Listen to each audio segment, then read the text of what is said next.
Okay, so we are going to show Boston Scientific how to program some recipes. Dan, your finger is the star of the show. Alrighty, there we go. So this is our main page of our controller, and when you just scroll up and down to scroll through all of the settings, and you can see input 2 is what the pressure sensor is reading right now. Atmospheric pressure here in Portland is 756.8 torr. Set point 1 is the temperature we have the oven set for, just sitting idle. Set point 2 is the pressure that we have a set point, but neither of them are running right now. We can show our digital inputs and our digital outputs. We don't have any digital inputs on this oven, but we do have digital outputs, which we'll talk about down below here.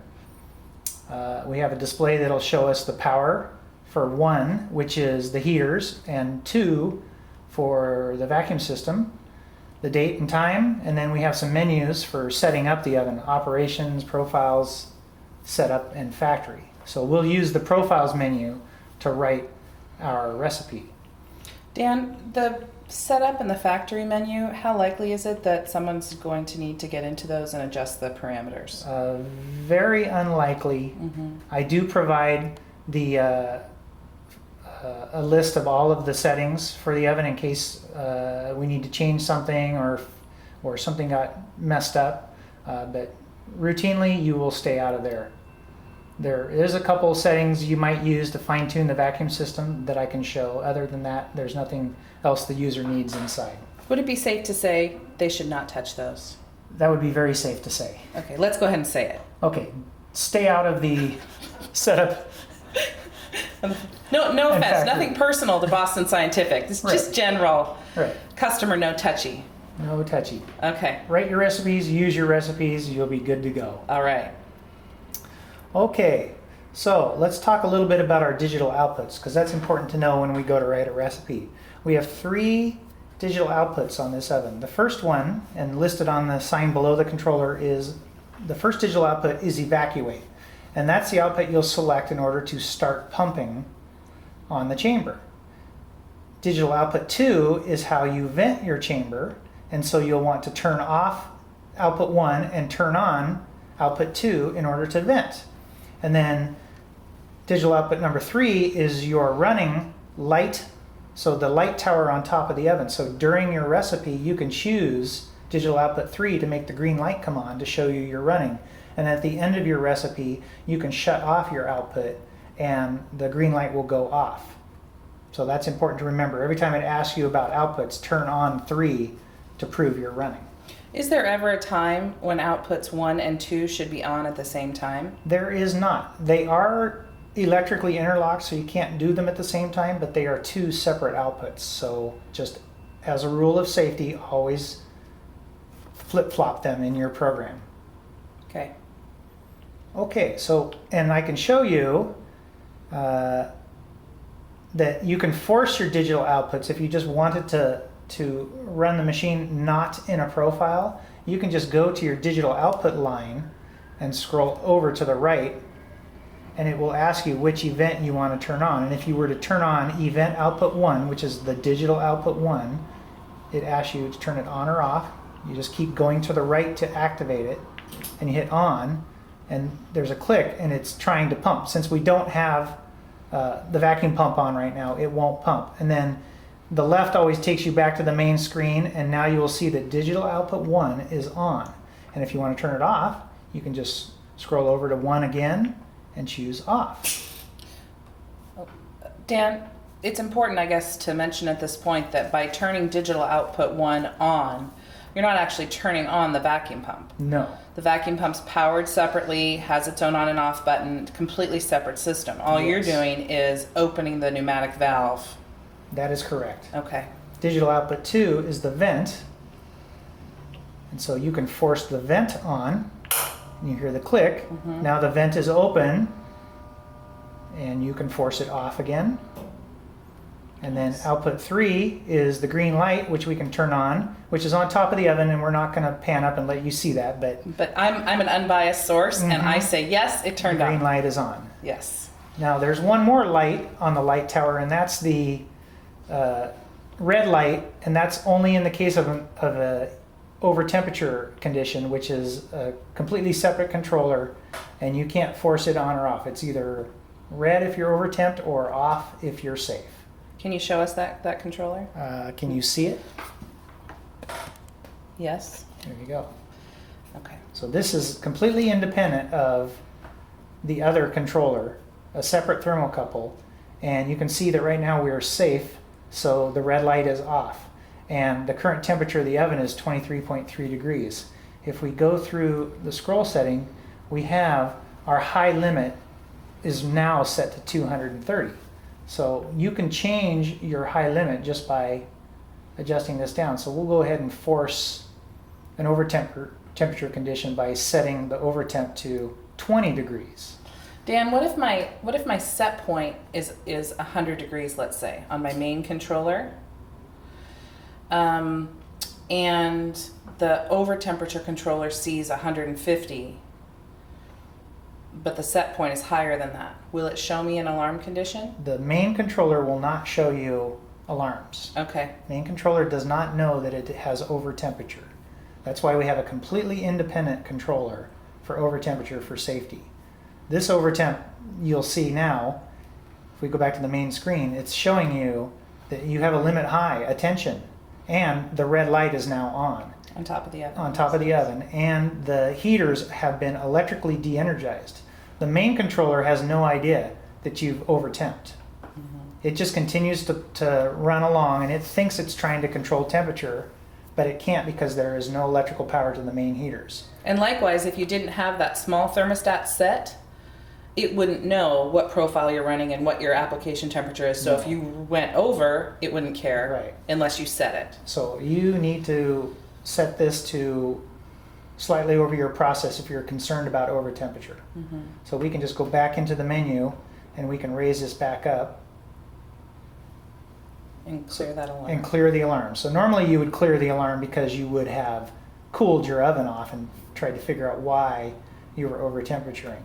And then you hit reset, Red light goes off. the red light goes off, and you hear a click, and now the heaters are allowed to run. Okay.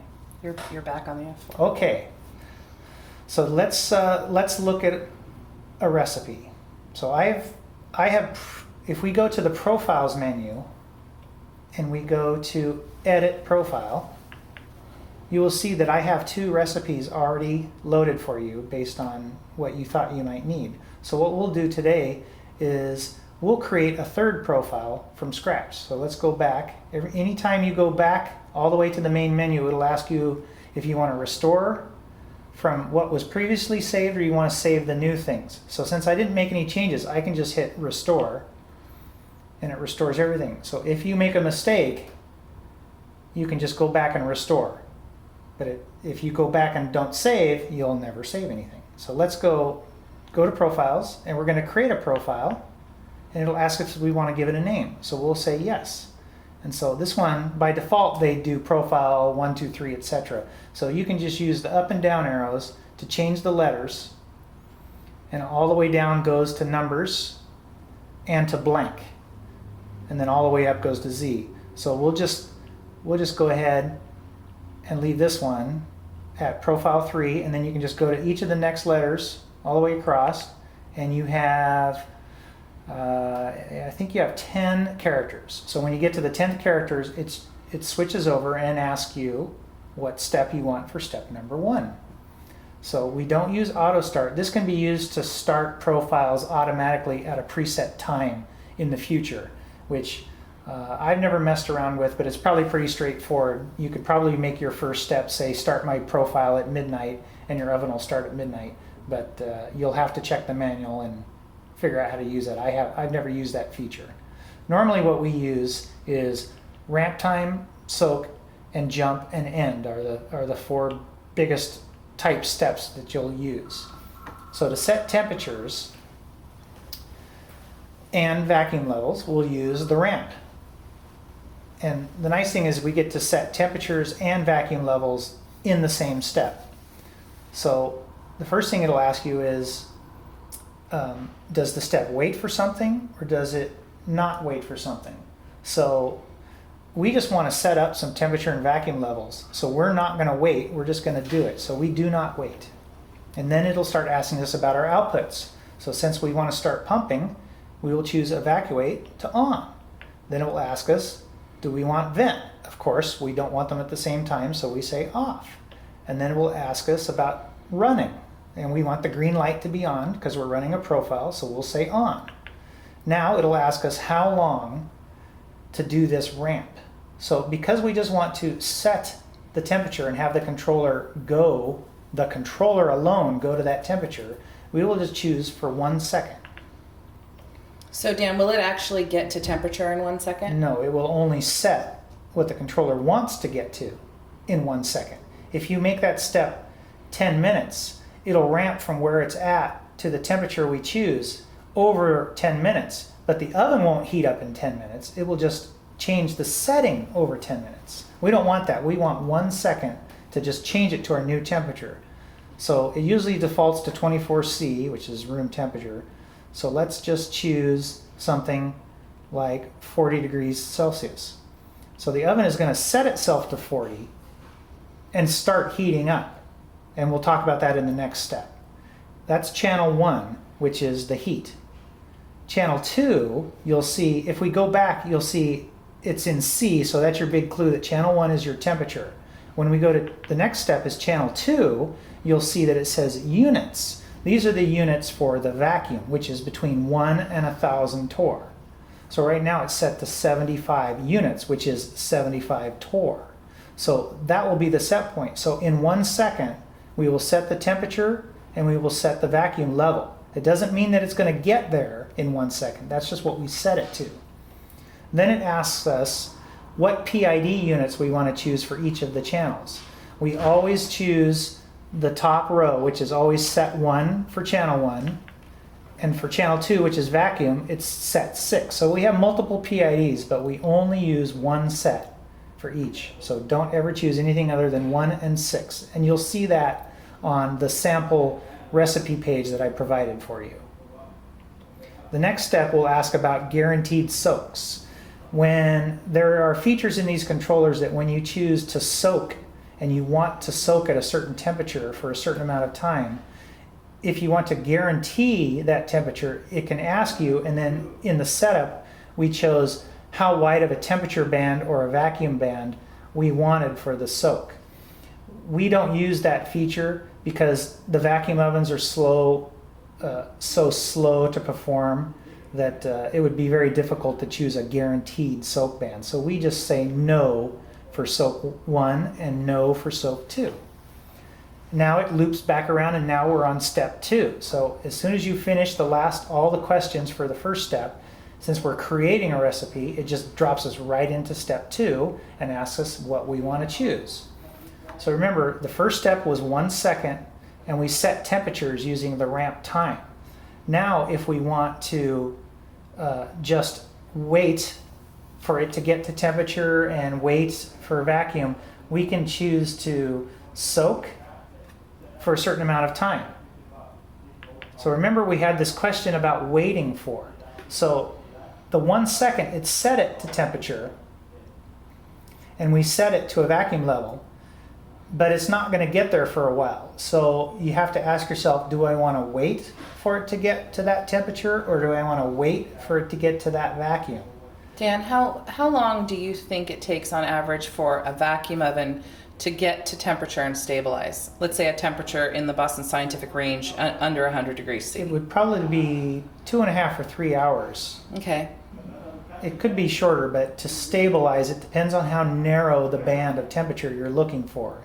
Do you want plus or minus a couple degrees? Do you want plus or minus 5 degrees? So if they want their parts to be at 60 degrees, or in this case 40 degrees for 1 hour, they would pick wait for? They would say, let's wait. Okay. So we're going to say, we're going to wait for. Okay. So what are we going to wait for? Do you want to wait for analog input 1?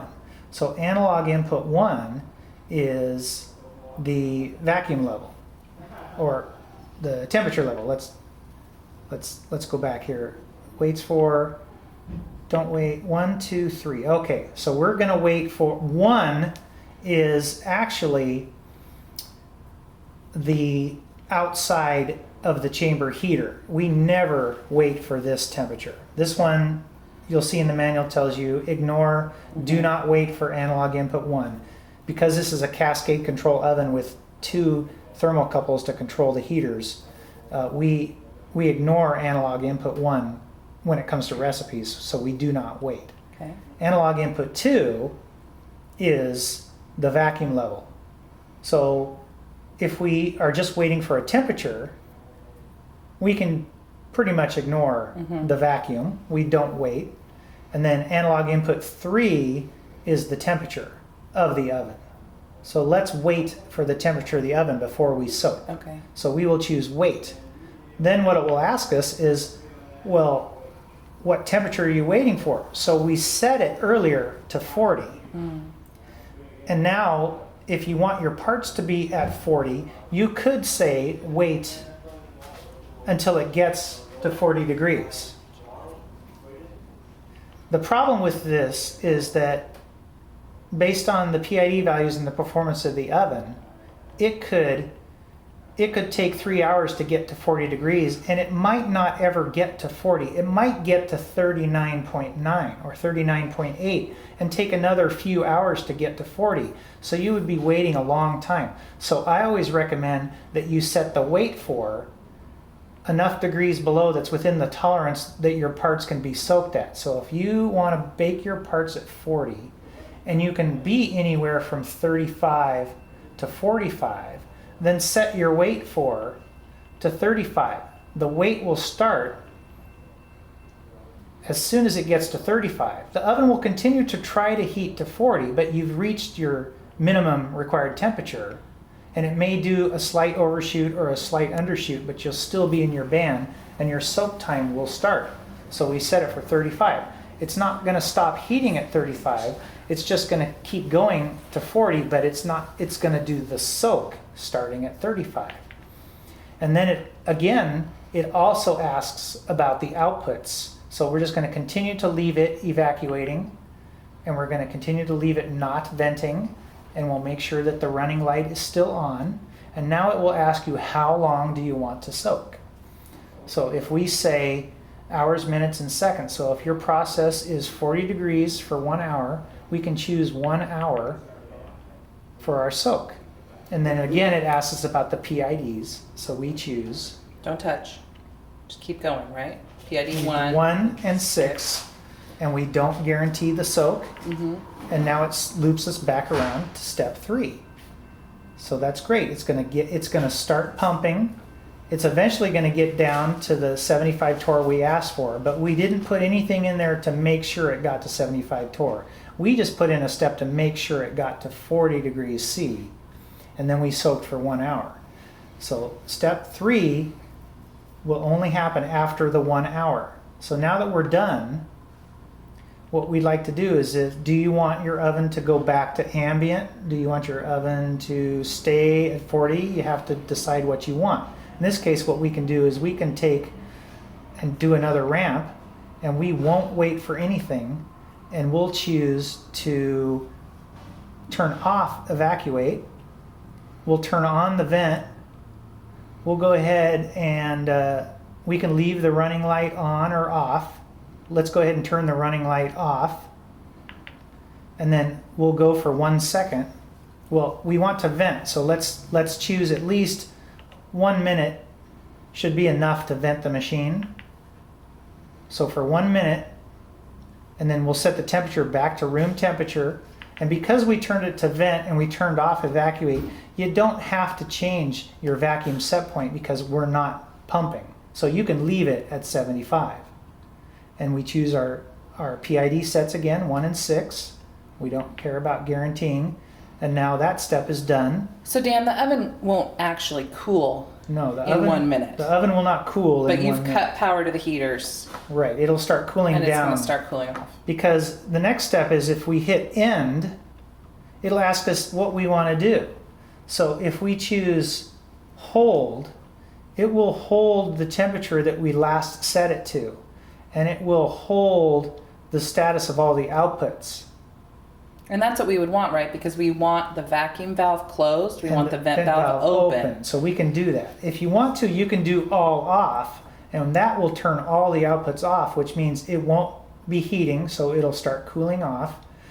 And it won't be pumping, but it won't be venting. It'll just stop both. So you'll have to manually backfill. So if you want to leave it under vacuum, you can choose all off and it'll cool off and stay under vacuum, and then hit your manual backfill button. In this case, we'll choose hold so it continues to vent. Dan, does all off turn off the whole oven or just the Watlow F4? It just turns off the vacuum control system and the heaters. So your over temperature and your light tree and your power button would still be on. Everything still works, Okay. right? Now that we're done, we can just go back to get back to the main menu, and it asks us to save. We'll hit up arrow to save. And now you'll see that if you go to profiles and we hit edit a profile, you'll see that now profile 3 is here. So we go back, save, and now all we have to do is run our profile. So to run our profile, we need to make sure our vacuum pump is running. So I'll go ahead and turn on our vacuum pump.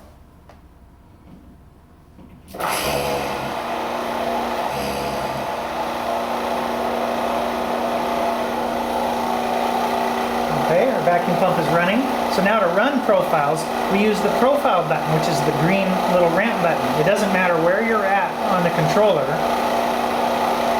What matters is when you push the profile button, it'll ask you if you want to start a profile. So we'll say yes, and we'll choose profile 3. And then over, and then it even asks us which step we want to start on, which usually you'll want to start on step 1. And so you just hit to the right to go. And there it goes. You'll see that right now it's waiting because it went through step 1 to step 2. You can see that it set the temperature to 40 and it set the set point for vacuum to 75. And you can watch the vacuum coming down. You can see that the temperature, the target is 40, the target is 75. There's all kinds of information We on should here. be almost, can we watch the vacuum go to 75? We can watch the vacuum go down. So here's the vacuum. So you heard the vacuum valve shut. So it came down within about 2. So it's within about 1.5 torque, which is pretty good. But it's still clicking, it's adjusting. It's still adjusting, but it's not going to get to 75. It's probably going to get within 1 torque. And depending upon your gas load, of what you're outgassing, it could continue to try.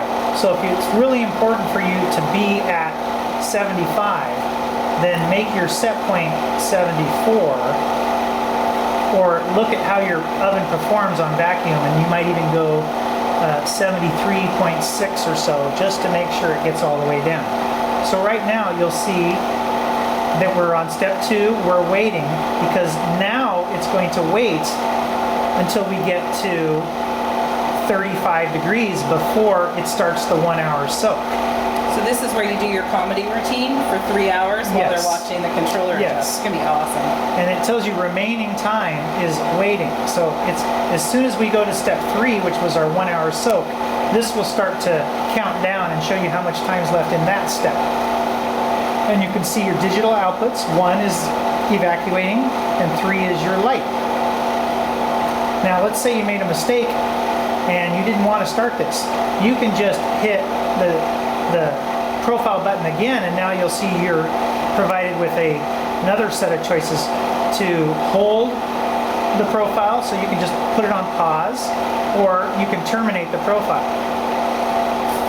So now the profile has terminated, and you'll see that it turned off all the outputs. Vacuum is off and heat is off.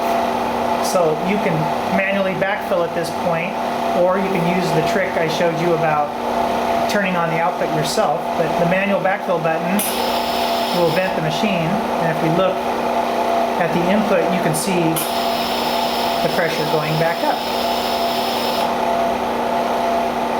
We can use this same weight for doing vacuum. Just remember that when you're doing weights for vacuum, you need to put the vacuum level you're waiting for at a higher pressure than you're going to, unlike the temperature where you set it for a lower temperature.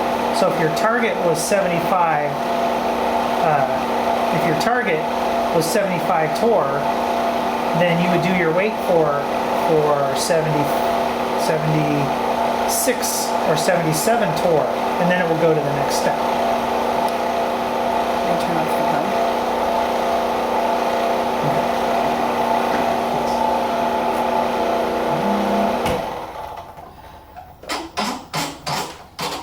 Is that it? That's it. That's it.